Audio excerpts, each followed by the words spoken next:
So the topic for tonight is presence. Usually I get a few talking points, but all I got was the title. We already had that, so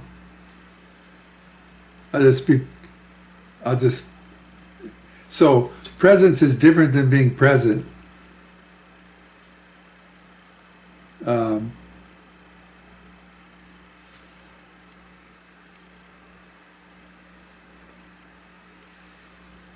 It's related, of course. Presence is a response to being present. There's a very dynamic way that our consciousness is nested in reality that helps, at least helps me, really get presence in a visual way, but also in a sentient way. Presence is something that needs to wake up in every cell of our body because it's an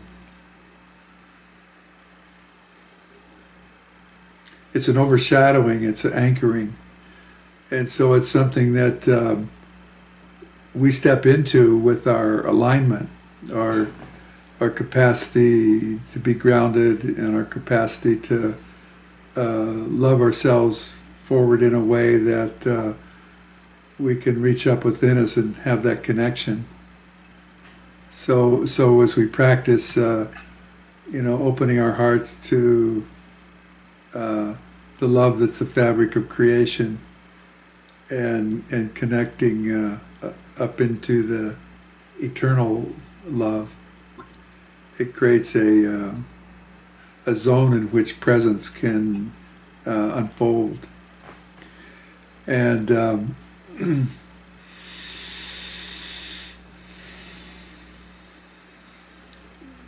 one of the requirements of presence for us to open that place is the capacity to, usually when we talk about this, we're talking about, well, if you get too worried about the future, too much regret from the past, it takes you out of the present, and it does.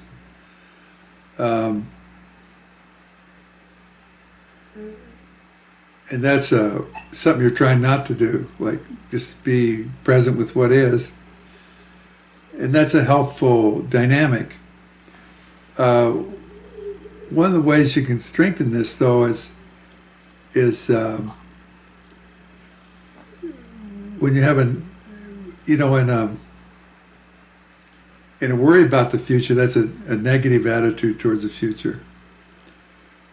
And if you regret the past, that's a negative attitude towards the past. And the past and future are always reflecting back to our present moment to create the vortex with which we secure our perception. So it's energy that's circulating back. So when you have a loving attitude towards the future, regardless, the reflection back takes you into the moment. Whereas when you have a negative attitude towards the future, it takes you out, away from the moment. So as we practice uh, loving our past, having a good attitude towards it, appreciating it, any of those. Appreciation of the future, even though it hadn't got here. The past and the future keep taking us into the moment.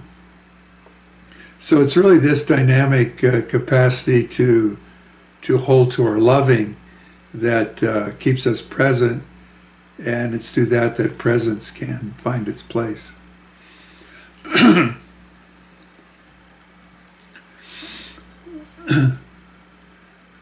So that's perhaps a more helpful way to think about it and to accomplish it, because it's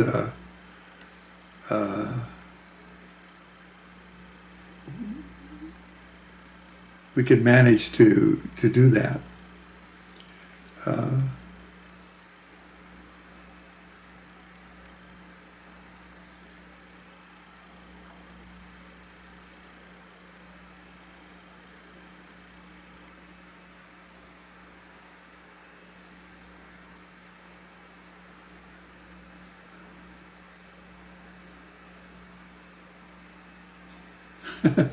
So one of the ways I'm looking at this right now is presence is what it creates in your space is a I'm going to call it, instead of a black hole, it's a white hole. In other words, it creates a vortex at which the cycling through your space of reality starts amplifying the light. And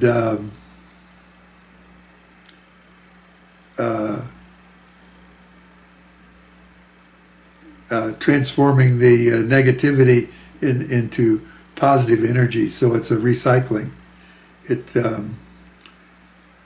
My theory on black holes is it's just recycling. And the only reason it looks black is that no light gets out of it.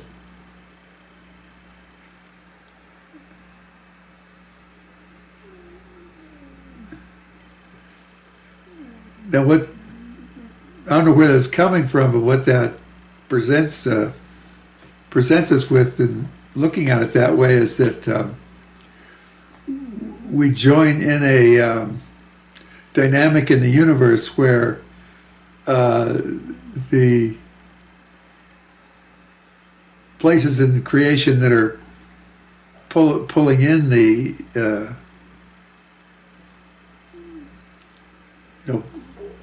have such a gravitational field, they're pulling in everything to recycle it. And so on a universal scale, there's also the unfolding of light into form, into matter. So in some way, when we practice presence, we become part of that recycling of the negativity. In other words, we gain the capacity to take any negativity that comes our way and change it into loving just by the presence of where we are. So there's we take our individual self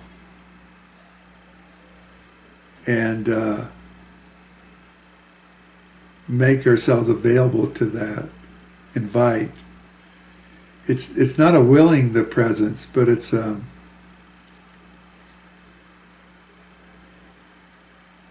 joining it. So in previous classes we've talked about the transcendent self of that place where we're always with the wholeness, and so we reach up and tap into that and become an agency of it. So in that agency, the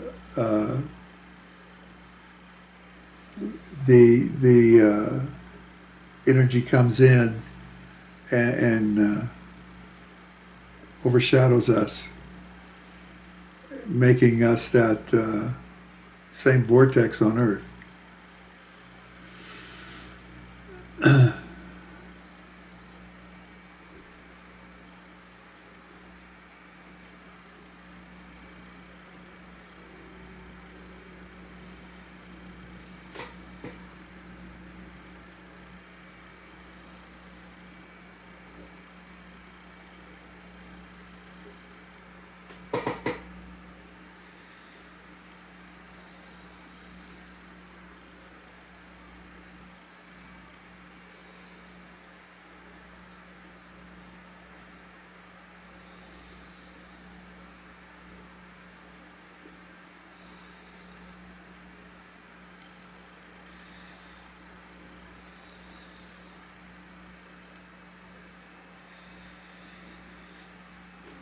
So what this gives you a lens into is you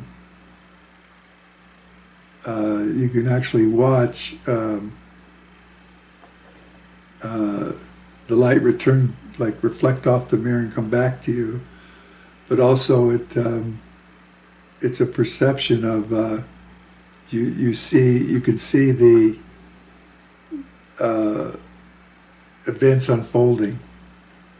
So you're in a relationship to your engagement with the world, where where you're instead of just seeing what's there, you're seeing you're becoming an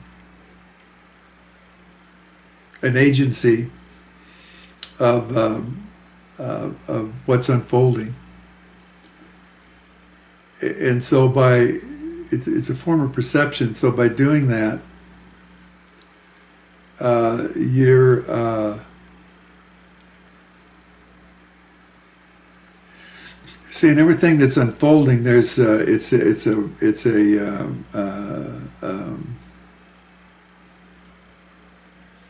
episode in love actualizing itself.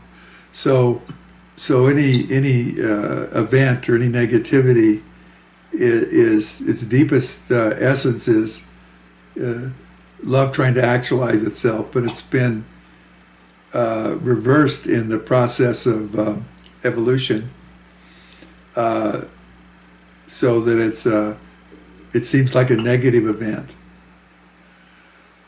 But when you're present, when you're perceiving it through this presence, it activates the loving vibration. So that if you're watching a negative event, you can choose a habitual response, react to it and judge it.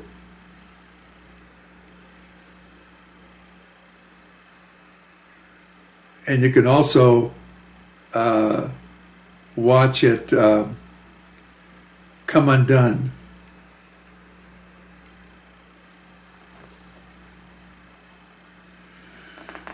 So I'm not saying that we're at that point, each of us, or that I am either, other than the way it's being shown to me is that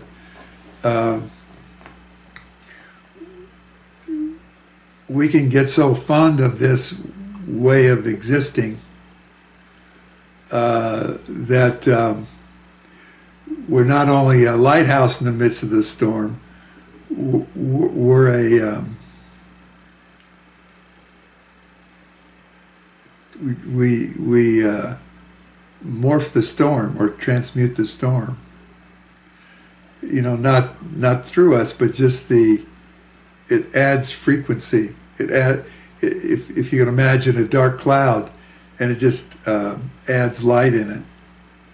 See, and so maybe it's a little bit like the sun burning off the fog. I'm not sure, but the sun comes out of things instead of into it. So what's that mean in terms of sending the light? It's almost like there's something going on that needs the light. So normally our metaphor is to send it, but through presence, it's sent back to us. It opens in the issue, in the place that it needs the light, and has the illusion of coming back to us.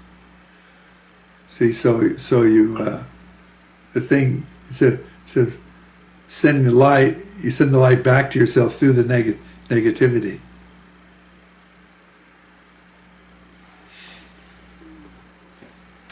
That's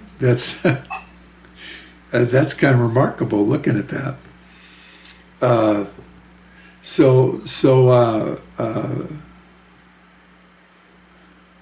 I'm not sure what this would be like once you begin experimenting with it. Um,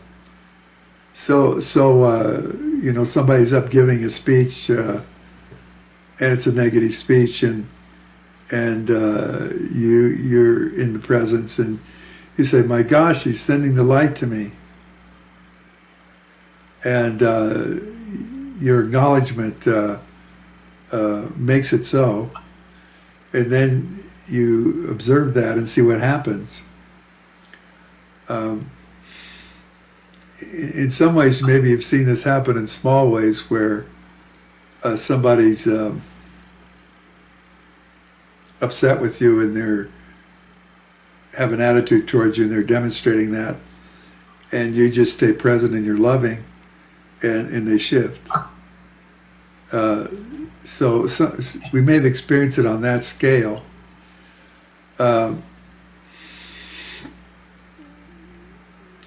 It appears that there's enough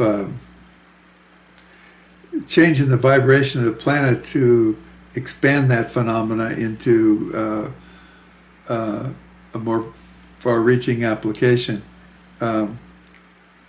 The only risk is that now that you know that, you could very easily fall into wanting to control something with it. You have to let it do it the way it does it. Like you say, well, one time you might do it, and the person generating the negativity might just stop and shift and say, well, I like that, I think I'll do that again. And it doesn't, but then see, you have an expectation. You have an attitude already on it that you're going to manipulate somebody else's expression. See, so it's not about that. It's about realizing that in presence you have a vibration that invites presence throughout the land. And it's going to do that however it does that, because it always has to go in terms of what's for the highest good. So this the divine computations that go on within the field of energy are working it. So that's the kind of atmosphere that you're allowing yourself to live in. So it's I'm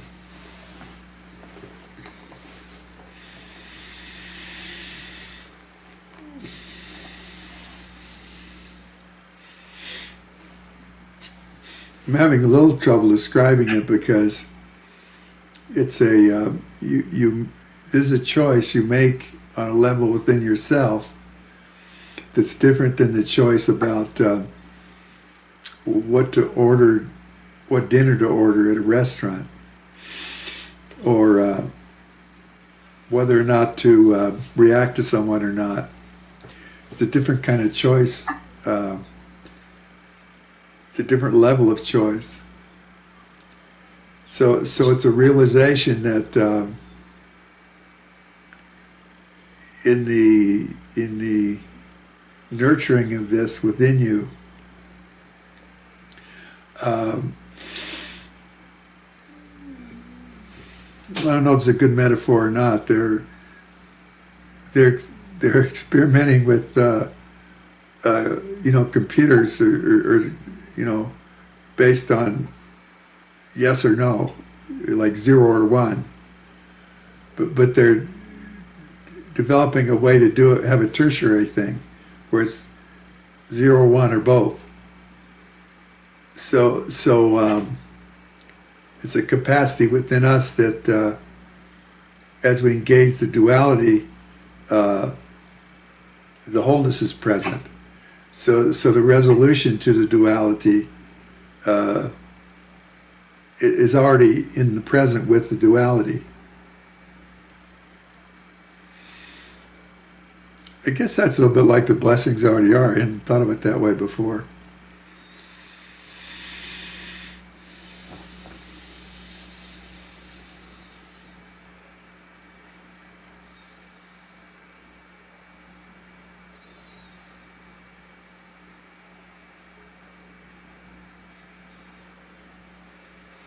So I'm going to do questions a little differently than I have been. So these are, if you have a question about what in the world are you talking about? If you have a specific question about anything I've said,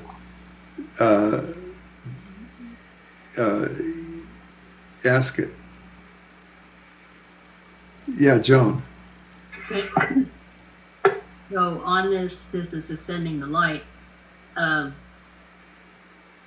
first of all, you identified that asking for the light for the highest good is the best way to do it, because otherwise you're trying to control things, right? Sure. And then I was just thinking about, as you were talking, sending the light to people who are dealing with various illnesses. Usually I say light for the highest good to this person's situation, or to the person, or to their cancer, or whatever. But there is a sense in doing that what I was picking up when you were talking was the just being aware of the wholeness of the person as they are. Yeah. Rather than Yeah. focus. Yeah. You add that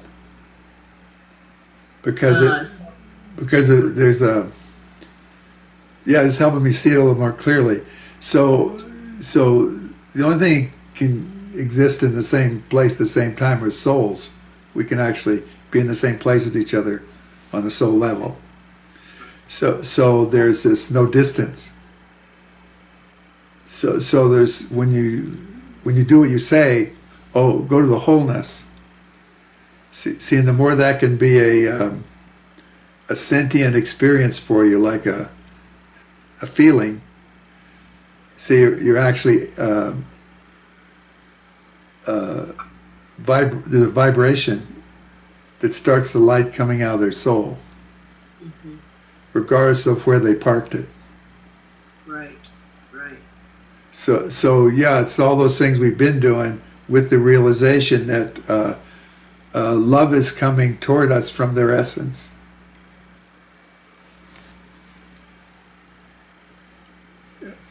It's a joining.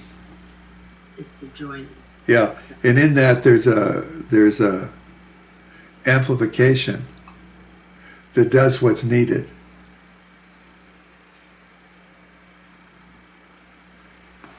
So that could be like a strange feeling to your basic self. See, it's a different sense of reality.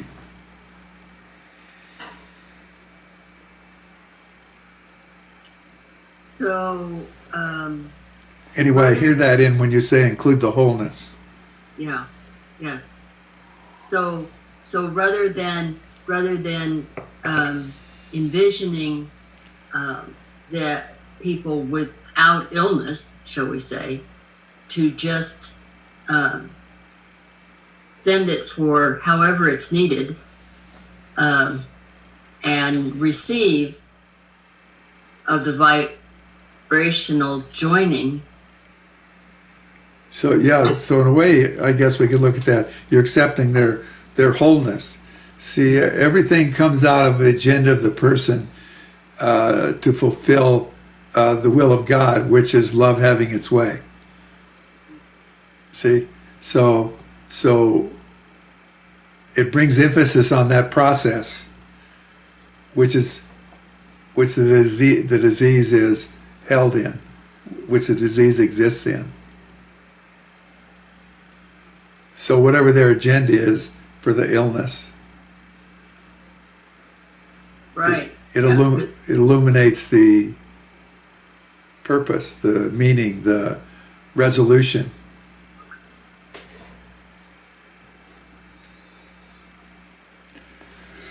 And I'm not sure how weird this could get, because somebody may be on a a 3 lifetime trajectory to resolve something. Yeah. And so you step in there with them and celebrate that as a multidimensional sending the light. And so it may give you an interesting viewpoint of things, interesting perspective that doesn't have its normal reference points. Well, often when something like that has happened, or seems to be occurring, there is a sense of things being worked out in the highest way possible, and that there's value in not having a particular expectation about that. But rather just being present with what I'm hearing from you now, with the joining and loving. Yeah. And just, yeah. So I guess one thing I'm suggesting follow here, there's a sense of presence that overshadows this kind of relationship. And it's floating in that presence that makes it so. So we got the idea of it, the image of it, but it's allowing yourself to be in that energy that makes it so.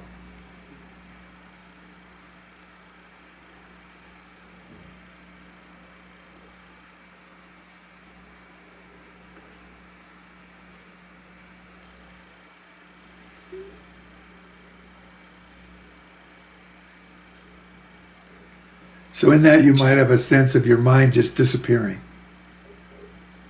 Yeah. Which happened just then, right? Yeah. So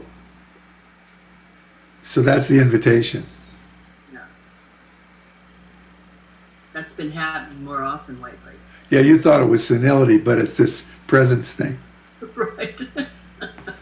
I did have a concern about that. Yeah, so just, Yeah. let your body adjust to it.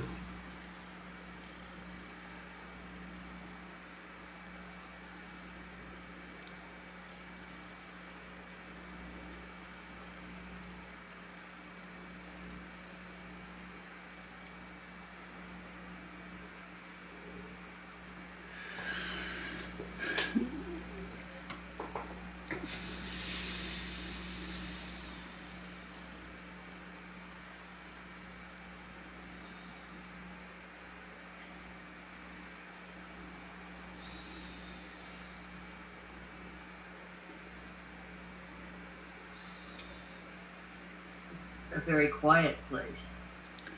Yeah. Sensation.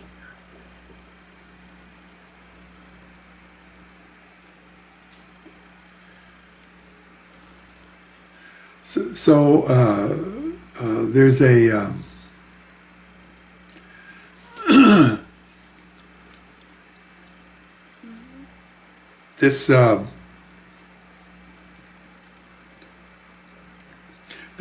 this nature of the souls to be in the same linked up. It's probably inadequate, but we'll just say linked up. So there's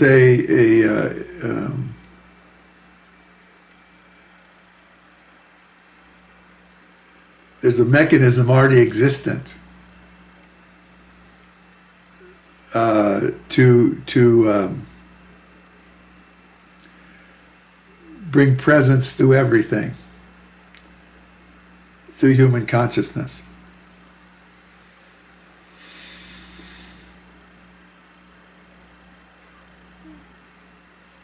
So in our practice, in our willingness, and this is a very simple thing in a way, it's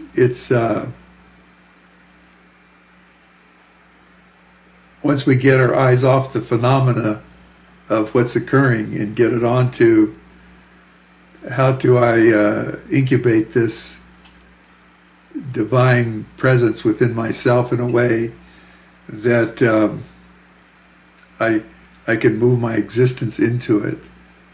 I can move my adapt my body to its frequency so that it can land on the planet. See, so at the vibration of the soul is active in every cell of the body. And we talk about the soul being dormant in the Tisra till until we activate it, then it starts to move. And once it moves, it starts this be engaged with the dimensions of consciousness. And that can be very active, and then we can travel in that or connect with that. So one of the applications of that is to secure this anchoring so that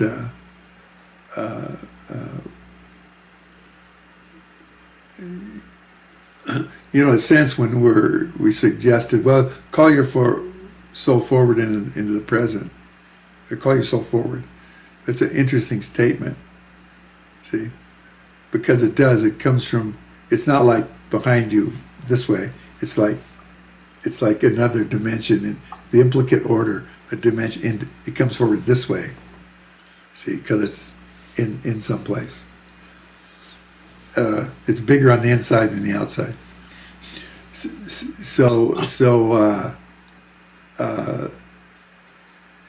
What we're looking for is the sensation of that, because in the sensation of that, the basic self will relish it, so that our sense of survival is turned over to the infinite. And so I know it's like I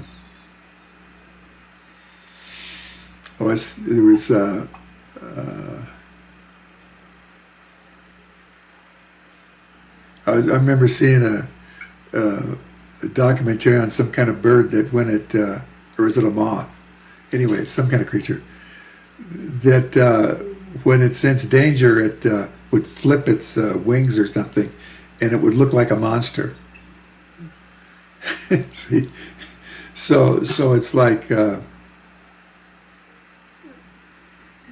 it's when we sense. So we've been through a lot of danger, so we know what it feels like. So when we feel the danger, it flips us into presence. See, so we start thinking our instinctual nature, and in a sense, shift its appetite to this energy of living love that comes with presence. So it's like an application of the loving that's based on how our constitution is, and the fabric of our being, and our how the light body works, and how we're positioned in reality, and the light circulates through us and picks up our belief system and goes out and tells the universe how to look back at us, and so we think that's the way it is, and then we change a belief or so, and it informs the universe differently in that circulation of light. So our reality changes, and people change their attitude towards us. Well, there's a continuation of that where we've brought in a code, C-O-D-I-N-G, that informs the universe to circulate the light through our perceptual field. And so as we do that, we join up with every other soul that's doing that, and also it starts to promote that within souls that are not doing that. So it's a revolution that comes from a dimension that no negativity can see it. Negativity can't see it. So it's sneaking up on the world. So you're part of having the light sneak up on the world, like stalking the world from the inside out. See. So in this viewpoint I'm offering here is to quicken that in your conception, in your sensitivity.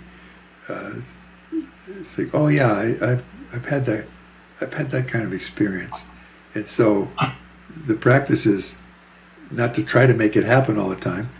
It just prefer it, and so when you can, sit down and spend some time with it, knowing that when it's needed, because of your attitude, when it's needed, it'll just show up. Like you say, what's he talking about? And then you're in a situation, and you may not even be aware of what's going on around you, but you feel this presence, and so you know that it's doing something, and you can look around, maybe you can see what it's doing, but it's doing something, and it's because of the preparation you've done inside, and accepting the possibility of it, and allowing yourself to be moved in that way, to where that's your preference of living. Any other clarifications from anybody? Yeah, John. So I just want to make sure I'm grasping this somewhat fully. Yeah, me too. Well, it strikes me that being present is just to bring my consciousness to the point in time where future and past meet each other. Yeah, that's present. That's being present. Yeah. Yeah, and presence is a existential phenomenon that can occur when I'm at that point. Yes. But if I'm not at that point, presence is not going to happen because it happens at that point. Yeah. Okay. And we're going to go in and out of because the tides of reality. However, if we've been practicing that, we're prone to, when presence is needed, it'll just like, if we're maybe a little off, it'll push, it'll like just come in, and we'll line up. See, so it's like you give it permission to be with you, mm-hmm. and you've been practicing being present, so you got the muscle, so it'll just bring you into that place. So that's a good, clear sense of it, yeah.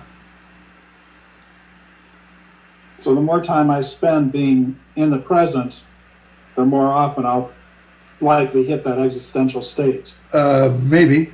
The more capacity you'll have to respond to it.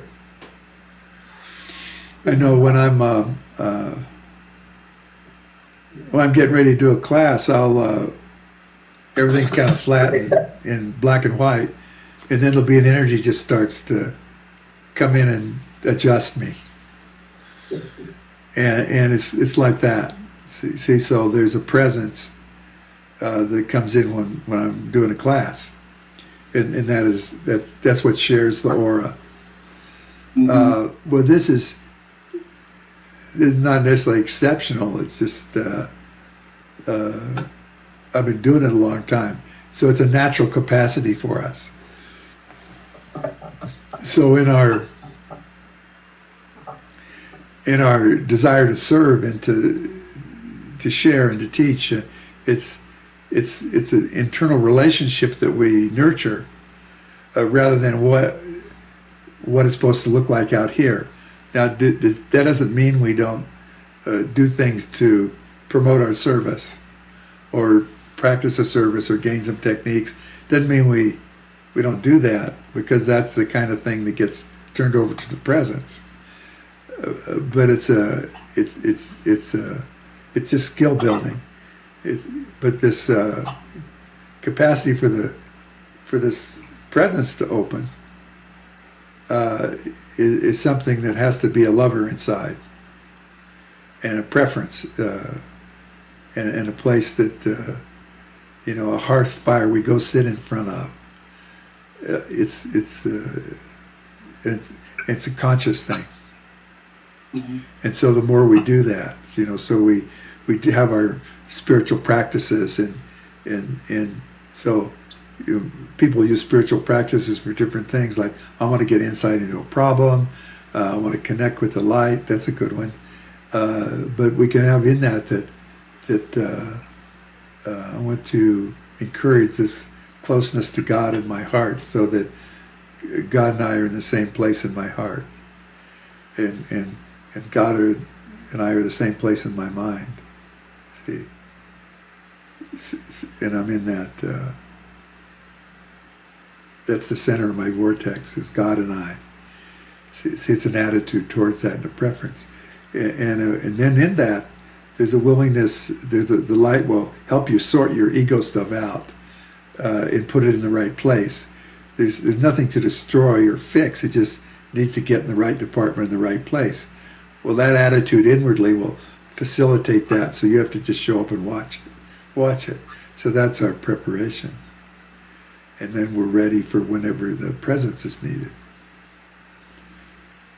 So thank you. That made it clearer to me. I appreciate it. No problem.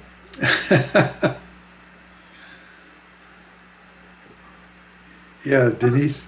I have a few questions to clarify. One was when you talked about the light, like let's say somebody you're working, you send light back to yourself through the negativity, or you receive the light from that person. Slow down when you talk, and I can't quite keep up with you. Okay, so something about when the light comes back to you from a person that you're sending light to, that maybe there's negativity or something, or there's an issue. Yeah. But the light comes back to you. It's almost like you're receiving of the light, and receiving of the loving. And at the same time, you said it could be uncomfortable. Is that sometimes like what you experience in the solar plexus, because it's like a different energy? It's the other person's energy, or? Yeah, I know.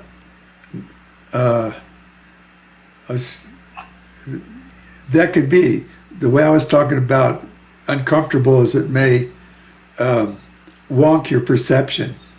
So you think you're like, so it's like you're looking like a hall of mirrors or something, you're looking through a lot of lenses at once. That's the discomfort I was talking about. And then well, you're over here now. And the basic self is a little disturbed by that. See, and what I thought of when you asked me that question was, oh, yeah, so when you want to send somebody the light, ask them to send you the light. So that'd be another maybe simple way to look like that. See, so it's subliminal, but it's like you're sending a message out. Send me the light. And so their soul will want to respond even though personality's kind of jammed up. So anyway, that's just a fun thing that happened. Yeah, feelings are information. So in this process, you become aware of. See, when you're present with what is, you become aware of what is. And some of those are disturbing frequencies. So our homework is to practice being with our uncomfortable feelings, not of them. Mm-hmm. So we don't take them personally or to identify with them, but we don't denounce them either, because they're there to help us respond accurately to whatever is. See, but But our sense of self doesn't join in that. It has a relationship to it, but it doesn't join it. See, so when you're in the presence, you may experience whatever is going on in that presence. So you have to remember that. Say, oh, I don't know what this discomfort is, but it's just information. And if you practice that ahead of time, or even if you get emotional about something, you don't see. You might have a very personal emotion, but don't take it personally. Mm-hmm. See, take it as a gift of God. You know, it's like that's just my nature responding to something I care about, and whatever this emotion is, it's a process of that, and yay. So there's no alarm with the emotion. They're just the emotion, and whatever kind of perspective it's dealing with. So there's always an empathetic response to someone's emotions or our own, see, but never a justification in any way, because the emotions are just what they are. They're light touching some sensitive place. And so we want to look and be present to see what that's about. And as we do that, the negativity becomes a light action.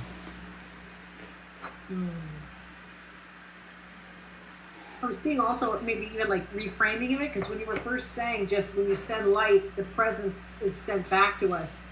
And almost when we even send light and I have this perception in my solar plexus, if I can just reframe that as the gift or as, oh, that's the light coming back. That's the discomfort of the light coming back, recognizing something. Then it's a whole different baby than me thinking I've got an emotional response to it and reacting to it.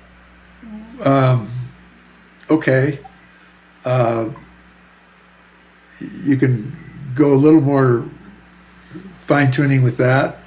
Okay. In that it's information trying to be delivered to you. Mm-hmm. See, because it's stirring something, and it may just be that your basic self's uncomfortable with the wonkiness of it, or it may be that it starts to move something inside of you. Well, you don't know that at first. So yeah, you have to be present with it and respect it and see what it says. And it also in determining, like, because sometimes I think I sense an emotion next to me, and sometimes in my past, I've even more often when I was a kid didn't know it wasn't, because sometimes it's not, and I'll feel it in my body. Of course you do. You know, but it's still my reaction to it, or my not taking it as information that what makes it stick. Is that what's going on? Or yeah, it doesn't matter whose it is, it's information. okay. And as soon as you do that, it'll tell you whose it is. Okay. See, some emotions just show up because we made emotions important. So, or a way to identify or important. So as soon as you let go of the ego attachment to your emotions, there won't be so many that are just about you training yourself to be important because of your emotions.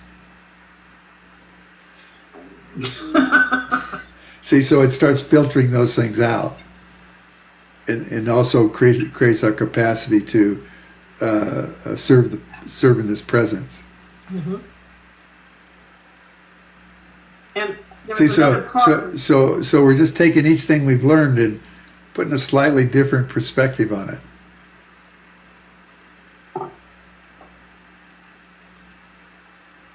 So also there was a connection you said to the basic self.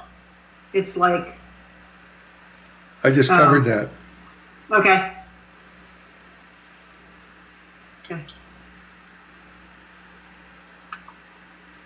Cool.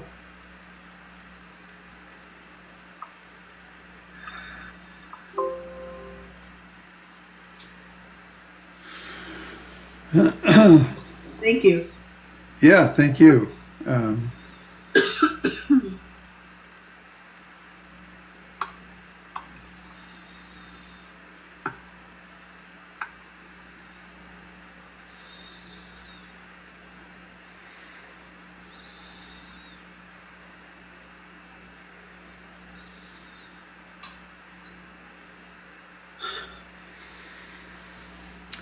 So in this perspective, there's an invitation for each of us to look at. We've heard the word presence a lot, but there's an invitation to embrace it in a new way, in that it's a frequency that's hybridizes you, hybridizes your ego, hybridizes your consciousness, where you become. I don't know if it changes our genetics or not. That's an inference to hybridizing.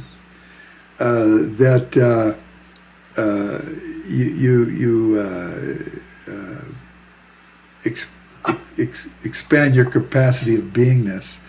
There's some teachings that we work with that activate the strands of DNA that respond to the different dimensions and levels. So that's awake, and it's integrated in with our physical DNA. So in this, there is a hybridization, not to make us to change the framework of our consciousness. The soul's the same, but see, like in the developmental cycles, the organism, each of us developed to the stages, and with each stage, like each 7-year stage, your body became capable of receiving and holding a greater level of your consciousness, because it was an infant, it couldn't handle the frequencies. So it keeps building this capacity to hold greater frequencies. See, so that's a shift. So that's the developmental cycles we know about. But it's as if another developmental cycle's added on here, where it changes us. So we have a capacity to more fully incarnate the essence of what we are.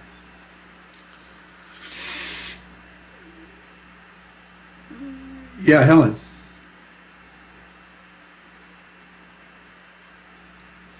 You have to turn your mic on. There you go. So then, is this wholeness, you're talking about wholeness then, is this then the merger of duality? Is this what happens? Is that duality what people are, there's a lot of people talking about duality. That duality merges together, and then that is what wholeness is, where there is no duality. Yeah, And not quite. Presence. See, yeah. See, it changes our relationship to the duality. See, there's duality, and then we polarize. Right. Well, this is already being held in a third field.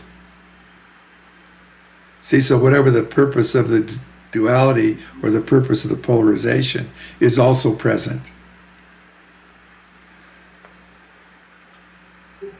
So it doesn't eliminate the duality. It just, what?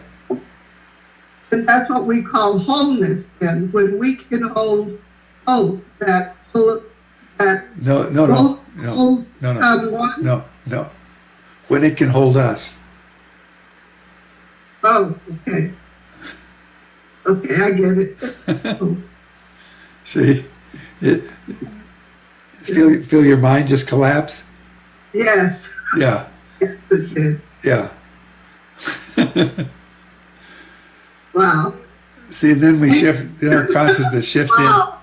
in. Yeah, there you go. It feels great, huh? Yeah. So then our consciousness shifts into that which is holding us.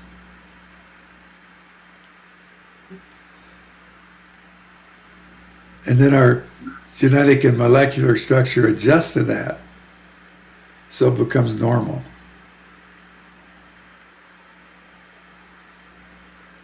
Wow. Thank you. And, you know, we've been going through a huge evolutionary arc to get to this place to have this conversation.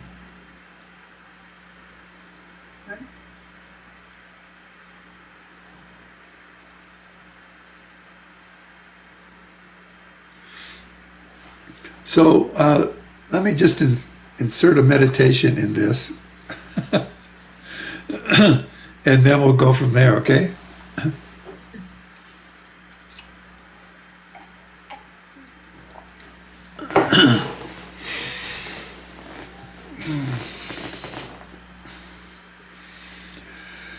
So again, let's just close our eyes and shift our focus internally. And as we do that, there is a frequency of this that also goes out. So as we turn focus inward, we also, our consciousness expands. So we encompass what surrounds us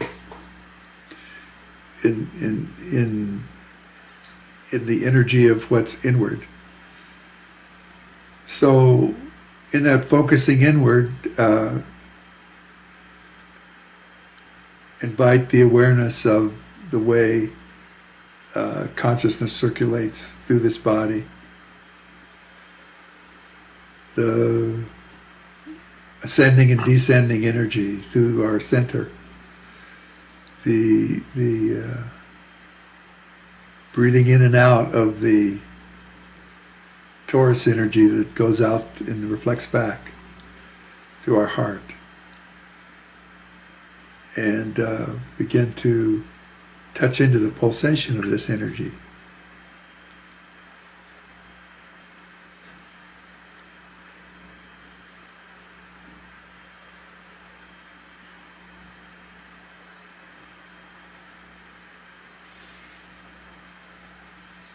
And so we invite that forward inside of us.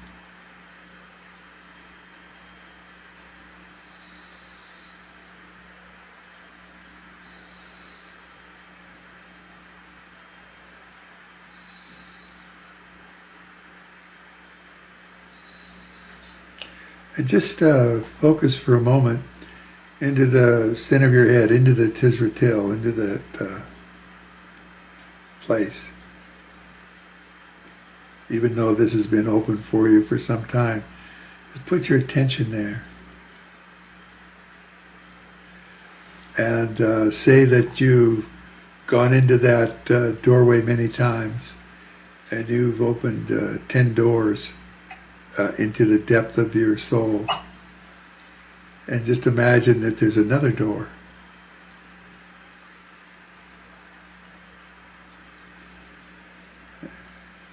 And just trust whatever, if it has a color, whatever color it appears.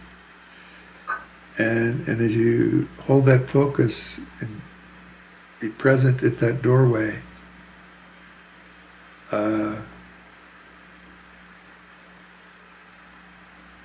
just hold with that, not to tense. And at some point it opens. And when that opens for you, just step through it.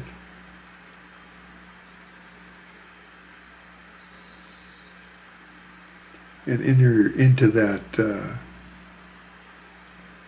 dimension.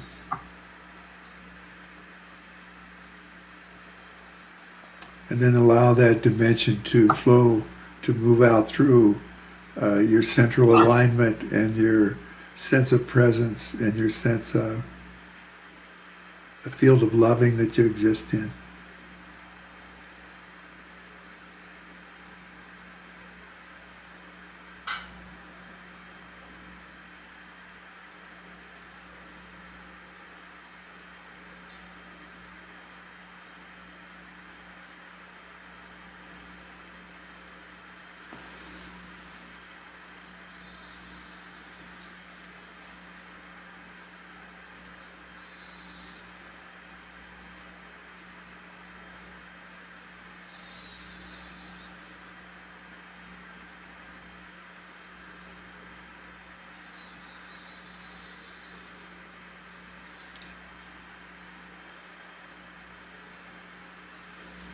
Now just begin to experience the field that builds up around you.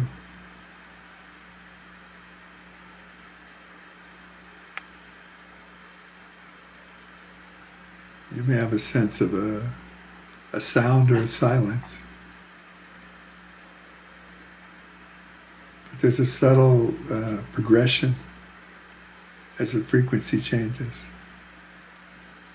And we'll just ask for this presence to the capacity of the awareness to come within you and anchor into the earth and to enshroud you in its glory.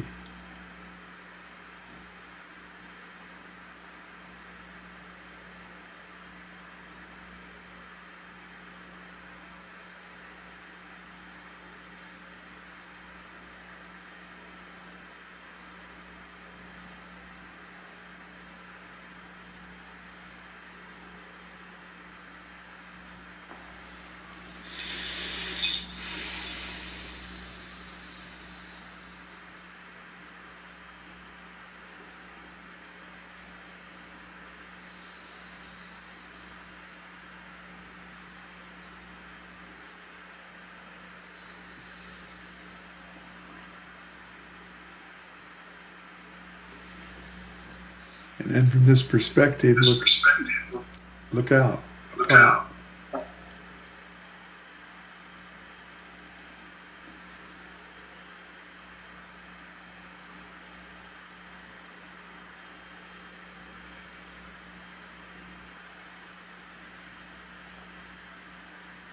Upon the current state of the world.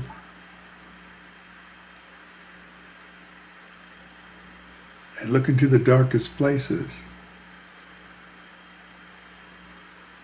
And in those places, find yourself sending the light back.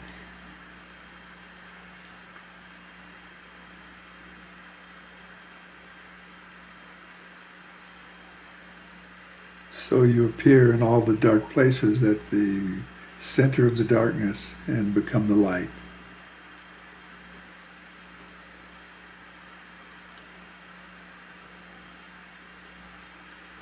Is it exactly how it occurs? We don't know. That's just the closest metaphor or image we can provide.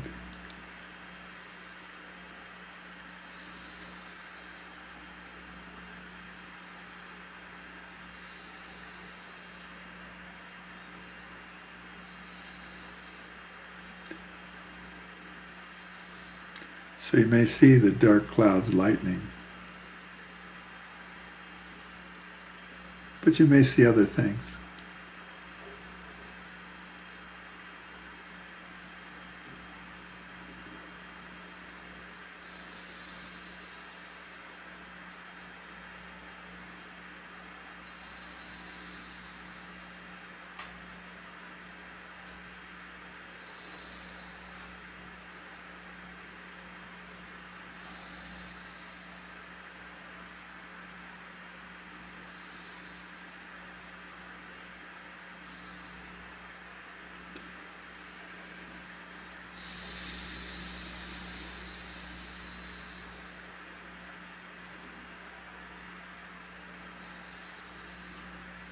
So you may have heard it said once that I am the truth and the light and the way. This brings us a little closer to understanding the meaning of that ancient statement.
And just open each cell of your body and allow this frequency into every sinew and fiber of your being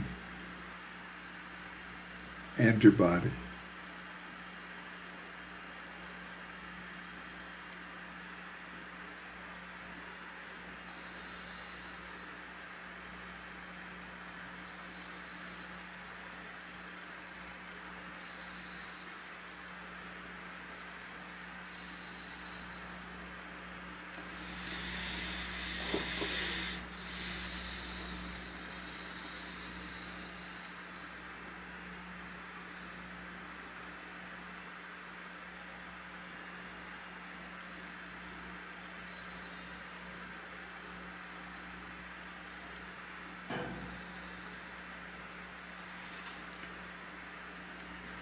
Okay, just begin to open your eyes whenever you're ready, and as you again look out at the other folks in the class, just maybe if you look a certain way, you'll just see yourself looking back at yourself, and then you allow them to look back at themselves through you.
So, who would like to share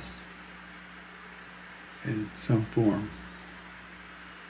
Yeah, Joni?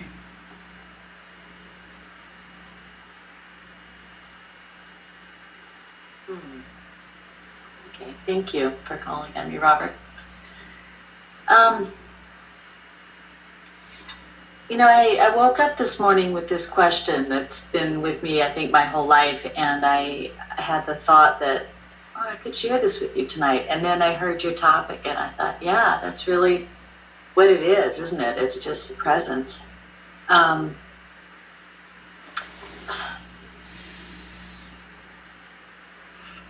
I forgive me as I sort of struggle with the words and my comfort level around talking about it. I've shared with you in the past at a mystery school. I've shared with JR about this. I've talked to John. One of my life questions that I've worked with has been this balancing of doing and being. And much as I feel like I've been drawn in my life to be in a leadership role, to do community organizing and activism, to be involved in things, to do, I've also had this really lovely experience of presence, of trusting the perfection of all of it, and being absolutely fine with all of it. And that's what I've worked on a lot in my life. That question has just, I've played with that question in so many ways. And so right now, here I am in this position of bringing forward a program in leadership with the focus of soul leading and spirit leading. And I'm in an environment where there's so much openness to that and so much longing for that. And then there's also a culture that I don't think I recognize that it's hard to even say it because I look at, well, what are the judgments that I have about it? But my observation from an accepting place is that there's a culture that has a lot more going on than just, oh, let's do that and we'll all shift into loving and kindness and acceptance and it'll just be grace and ease and peace and joy. You know, it's like there's something bigger than that going on. And I trust that and I get that.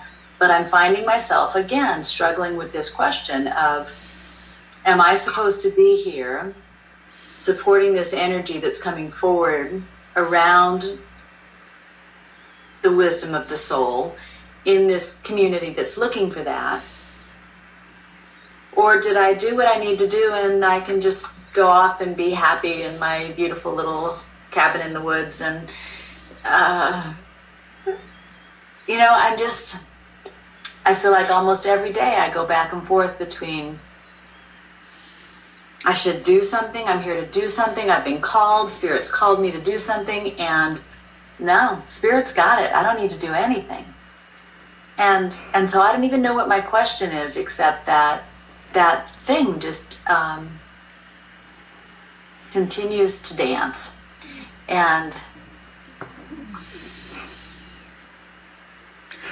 I feel like what it is there isn't even anything for me to figure out. It's just being with that. It's just being with that dance and recognizing that I've got this desire and this karma in my life that I want to do, that I want to support, that I want to change, that I've been called to demonstrate my understanding of spirit in my life. And that I have this, my understanding of spirit in my life is like it's all fucking perfect and there's nothing to do.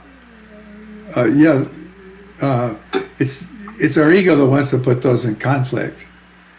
Yeah. But see, it's really a style. See, when you just show up and with what is in each day, you know, like St. Francis, I guess, had this monk that the story goes that each morning they would start out, I forgot the monk's name, but they would spin him. And like spin the bottle, they'd spin him in whatever direction he ended up facing, that's the direction they would go. So the mission was to go out every day, but they didn't know which direction. See, so you feel called to do something. How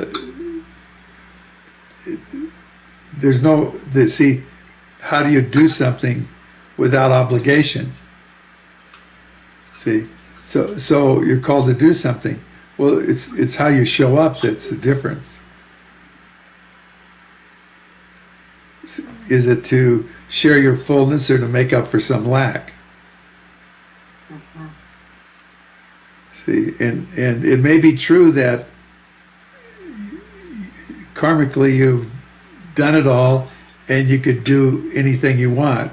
You could go sit in your cabin on the mountain karmically.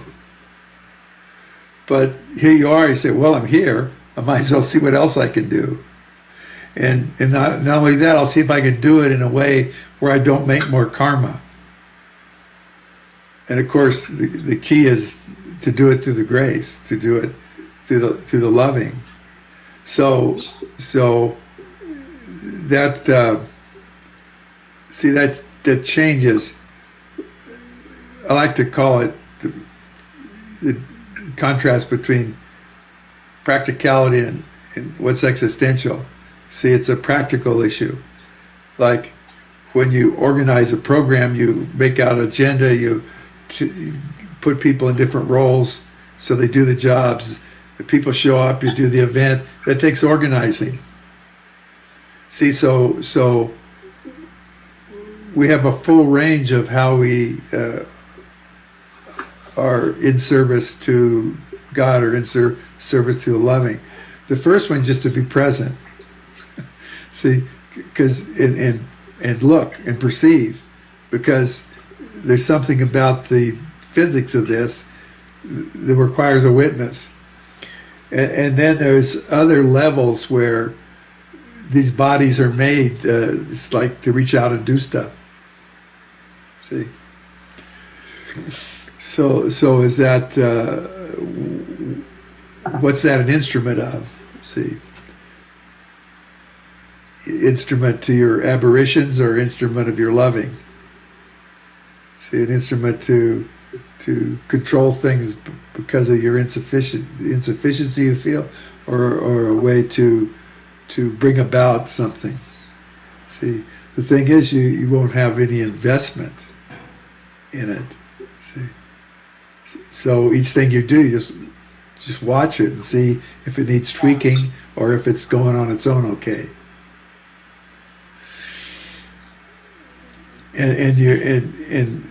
And of course, we're in a milieu of people that are in all different places with this and all different concepts of it.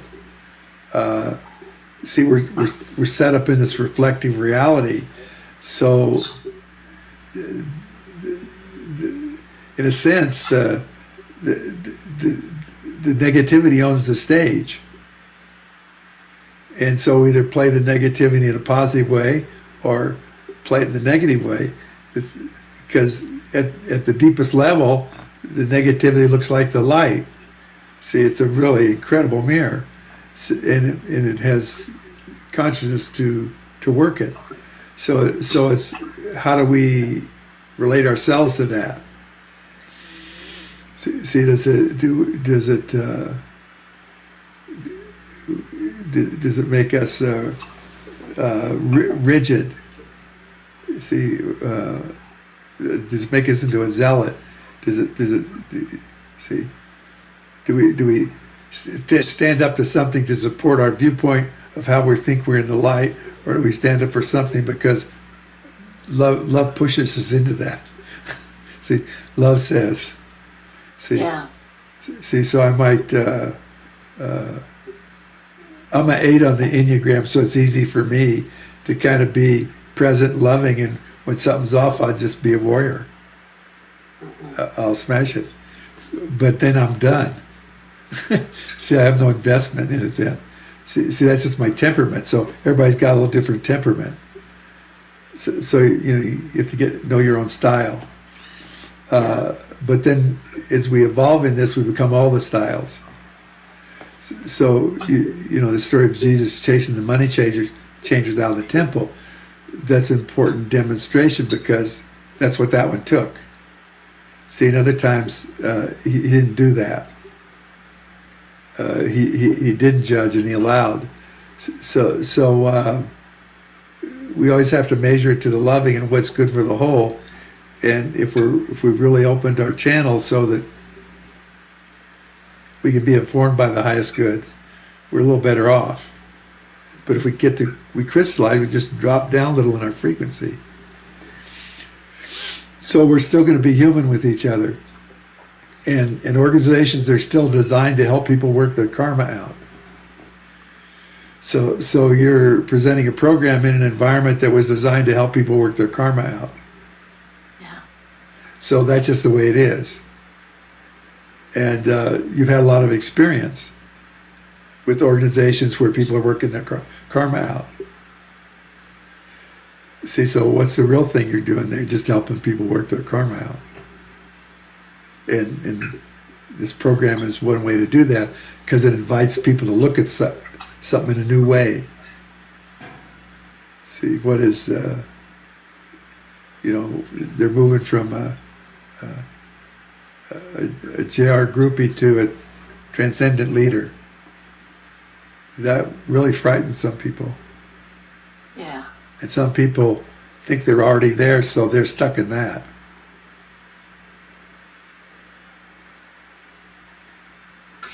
And that's something you said earlier that really resonated for me. I know I've spent a lot of my life thinking, if I'm kind, then they'll be kind back. And so when I came here, there was a lot of that. If I'm just holding my loving, then. And I realized, no. Some people are very attached to where they're at, and they have no interest in shifting that. And so there you go. I can still hold in my loving, and the karma being what it is. People who want to come in and play and do that will, and people who want to stay in the no, I've got it all handled, will just do that.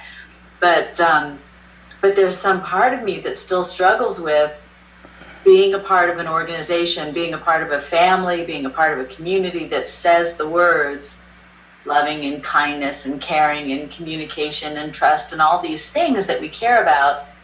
and the outer actions don't exactly look like that. And from that place of presence, it's like, well, that's fine. And from that place of leadership, I think, should I be doing more? Is there more? Is there something? And it's like, no, just so be. you skip Be in my nothing, and there's nothing else to do. unless you're moved to do.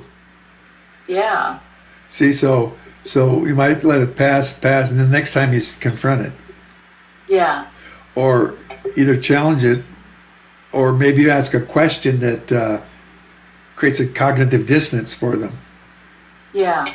See, there's a lot of ways to do that, but that comes from inner prompting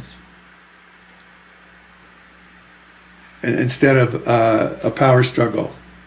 You're like in our government, you know, Trump and Pelosi have to get in this power struggle, but that's the level you have to work it there. But you may challenge is not a power struggle; it's just a challenge. Yeah, it's a question. Yeah. Well, and there's another teaching that keeps pulling on me, which is, I mean, I have it written in a book that I wrote 30 some years ago, and I look at it. JR said, surround yourself with those people that bring out the best of who you are. And Yeah.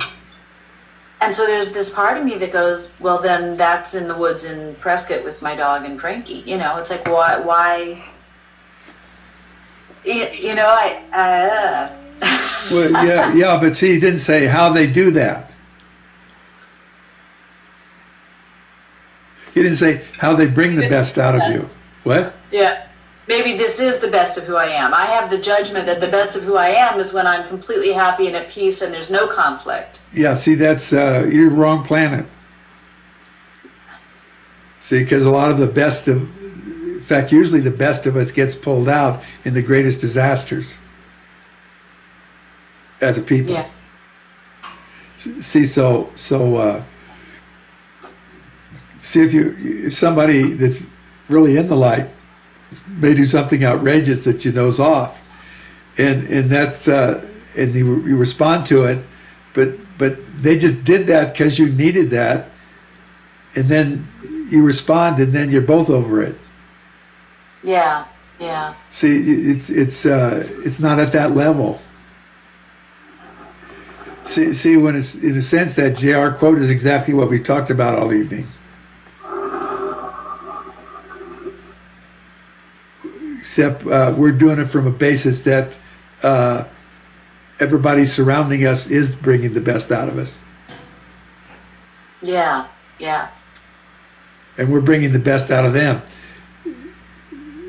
Some of them will get it right away, and some of them will get it in 1,000 years. See, that's just the way Spirit's made. That's just the way it's made, and so you honor the trajectory of their karma. See, and knowing that everybody is running a risk in the leadership of the organization because they have to be in a leadership role in a negative reality, and so that's always playing off of the way choices are made. But in the long run, it works itself out. And so it seems like maybe there's just an opportunity for me to really love that part of me that wants to go be the monk on the hill that is in my bubble of. Well, if you see, if it's okay, I want that. If the monk leaves because of disappointment, I'd really question that. If the monk, yeah, I'm not saying it is. If the monk leaves because it's next. Yeah. See, that's next. Yeah. And so your monk hadn't said next yet, even though it's in the wings. See, someday it'll say next, but it hadn't said that yet. So so you're still talking to yourself. See. Yeah. You know it's there, but it's not instead of anything. And another way, look at the monk. It's not over there. It's in here. So the first part of the meditation, I invited you to go be the monk on the hill. And the more you go the monk on the hill, the more you expand into everything. So it's a perspective, it's a viewpoint. It's an orientation you take where you're so anchored within you, so in the depths of yourself that you're in the intimacy of everything and can operate through the intimacy of everything. So the monk, image of the monk on the hill may just be stand your ground, go inward and see what opens up. See what blooms, see what expands out of you. See, it's another level of what is this monk on the hill? Well, one of the things I used to do with the Bible before I met other metaphysical people was I'd try to decode what was going on, and there was a story about Jesus wanting to talk to these people. So what he did before he started talking was he went up on a high place. See, and he talked from a high place. He said, "Oh yes, of course, the monk on the hill." Then he spoke. See, so we have to. It's not questioning it. It's reevaluating the geography of our psyche. We're used to being here and going there. There's no there. It's all here. It doesn't preclude, being physically on a hill and being a monk. But I'm saying there's that other dimension to it now. So the lifetime where you were the monk on the hill now comes into application because you can do that inwardly. And just channel the presence of that monk on the hill.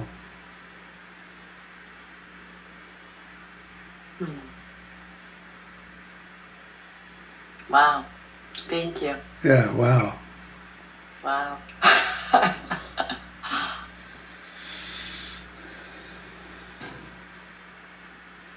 If you're creating conflict inside of yourself, you may be asking the wrong question. Uh-huh. Or you're not to the right question yet. Yeah. It feels more like confusion than conflict, but Yeah, same thing. Confusion, just soft conflict. Yeah. And confusion will also be a symptom of a shift in consciousness as well. See, your old way of solving it didn't work, so it keeps slipping. So you call it confusion because it's trying to show you a new way to look at it.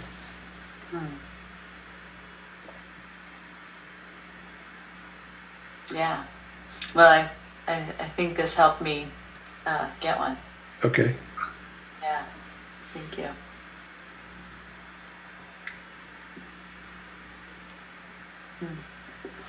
Thanks. Thank you. Okay, Laurie. Kind of along that lines, I just have a quick thing to share. That meditation was really moving to me. I guess speaking in that same metaphor, if I go to the monk on the hill, when you said, now open that up and share that, or something like that, I was just terrified because I was like, oh no, I need to protect myself. Uh-huh. So I had a really emotional experience, like, oh my gosh, it's right here. It's all right here. Yeah. And then when you said, now reach, go out further, or whatever you said. And so, yeah, my first reaction was just like, I was terrified. Yeah, so that's good. That's incredible. See, so when this light moves in, it makes things apparent. So here in your basic self, there's the remembrance of danger. Like they hung you from a tree when you spoke out. Maybe I'm just making that up, but see, it has that feeling. So we're exposed. So you hold with that because there's an adjustment going on. See, there's a need for a sense of safety in the basic self. So in the presence, you can just share the just download the safety to your basic self. So it's the best protection is being safe.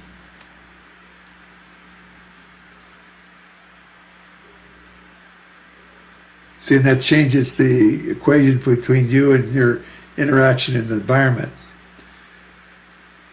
Now, as you do that, it changes it existentially, the danger, so that you're not in danger. But the practical aspect of living in this world is still there. So you may have to run like hell from something.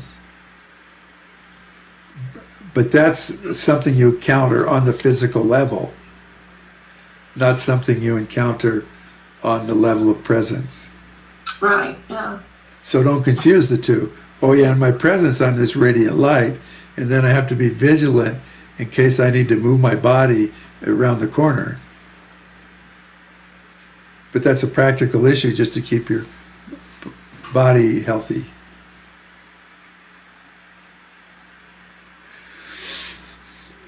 On the other hand, you may, like the Tiananmen Square guy that stood in front of the tank, you may have to stand in front of the tank. Maybe you don't remember that image, but anyway, that's what came up. Yeah, no, I do. Yeah. So that's all that is just a re-education. So you embrace it. You honor the fear. See, you found one of your orphans.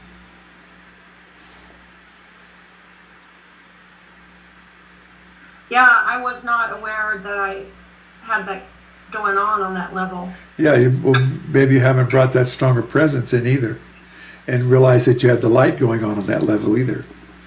And so now that you stepped into that, it brings up the next level of organizational training. Mm-hmm. Okay, good. Next step.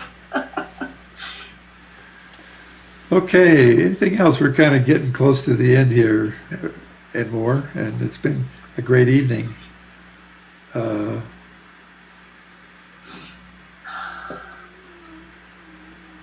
Okay, so let's just ask for a little blessing here and finish up the evening. Not that the meditation wasn't a blessing, but maybe just go in for a moment and touch into that place where we touched into the meditation. Just say yes to the possibility of presence, to be integral to your person. And as you say yes, let's just ask for a blessing be placed with each person.